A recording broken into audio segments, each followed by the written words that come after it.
Hey YouTube, I know it's been a while, but here's an update. As you can see, a lot is looking the same, a lot is looking new of the layout, and there's so much change since the last time we did an update, so let me get you guys filled in.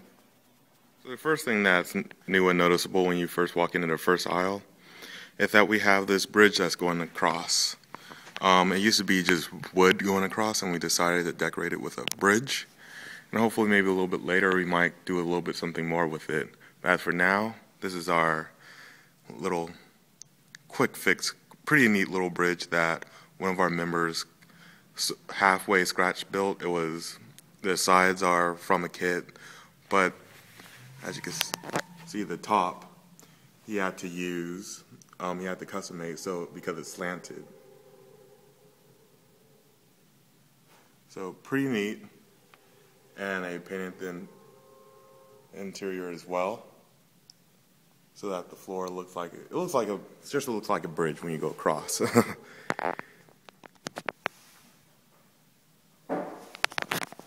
Hello. So last time you saw tunnel 1, it was a little bit too large, and now as you see, we scaled it down a little bit. Now looks a little bit more, as you could say, realer instead of looking as if it was 4/0 scale. And we kind of finished off the top with tanks and looks like valves that go through them and generator. And then moving on to here, going into Shelby, as you see, this has been pretty much complete, except for it looks like a couple of buildings that are missing. But we have track laid and some details coming along.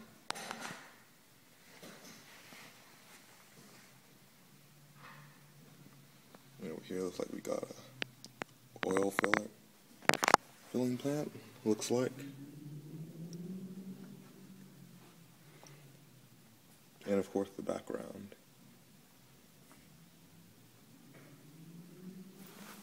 That I know you guys probably forgot about that we were working on is the bridge. This is the Benicia Railroad Bridge that spans between Benicia and Martinez. We had a club member that's been working on this for several years now, and we finally got it into the club. And to get it into the club, we had to sort of go through that window over there to get it in and put it into place. As you can see, this bridge has been worked on for a while, and within that time, detail has been put to good use.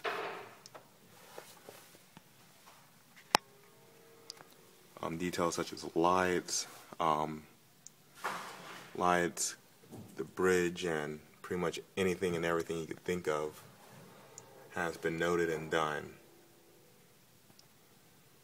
The only thing that the bridge doesn't, a little bit off prototypically, is that there's 5 more spans that go that way, and that's right over there. Other than that, this bridge is beautiful, and we will be soon wiring up so that it could light up and look very, very nice. I'll have another video up on this in a little bit of just how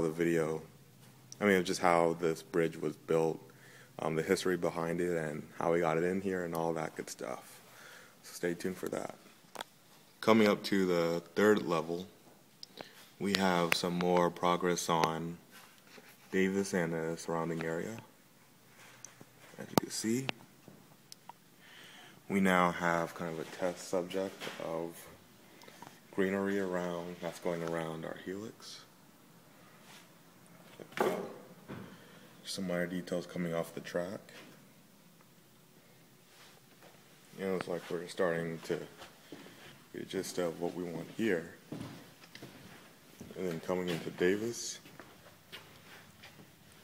we have mock-ups of where we want buildings and whatnot of the road that's going to run through it. And over here is going to look really nice once it's all done.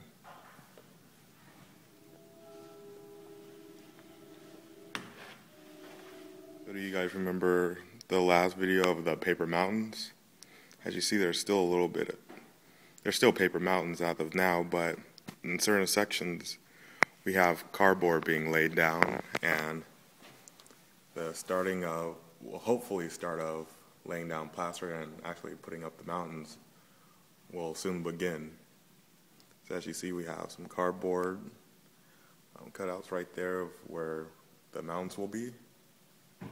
And over here we still have that over here. It looks like we have some tunnels that have already been pre-made, it looks like.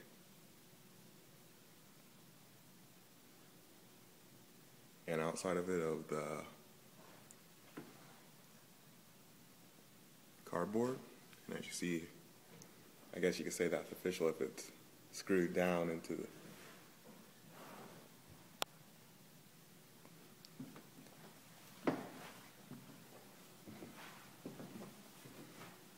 Other than that, paper mountains hopefully will soon be real mountains one day.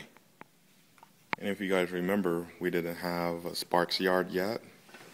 But as you see now, Sparks yard is, in track-wise, looks like it's complete.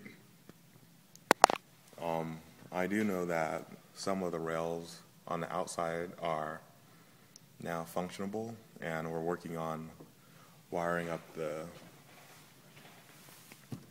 other tracks. And so with that, Sparks yard is coming along. Other than that, as you can see over there, we revised our turnouts that goes into the helix and through the loop, the return loop, and the loops that go into the yard. Oh, and the loop that goes into our new. So coming off the helix and going through the return loop is a siding that comes off and goes into the branch line. Now this branch line is probably going to be another club highlight, just like the helixes and pretty much the mountains and everything else in the club. But here's Don to speak on it. Our branch line we're going to build, it's all going to be hand laid. We're building our own turnouts using the Fast Track jigs, and it's really fairly simple to do. It takes about an hour once you've built a couple of them. They seem to be very reliable and fairly easy to build, and they only cost about $3.50 to build one. What you're looking at here, we're laying wooden ties, and they've been sanded down and will get restained later after we're done. And the branch line is going to continue on to the north wall as a standard gauge, and then somewhere halfway through the north wall it changes into a dual gauge railroad. It runs down back to the west wall, and then it turns into a narrow gauge railroad, which will be another deck above this one. It'll be about 18 inches to 20 inches above this deck. And it's probably going to be close to about 4 miles for a branch line, so we'll have a fairly significant branch line. And it's going to be a common carrier, which it's not going to be a specialty line such as logging or mining. It's going to contain all those elements. Plus, there's going to be approximately 6 small towns along the way to generate traffic to small industries, and probably have things like tanneries, dairy, cattle, mining obviously, and some logging. And some, pretty much any other industries we can figure out that can go in here. So it'll be a fairly intense switching operation. Should be a lot of interest for the club members to operate on this.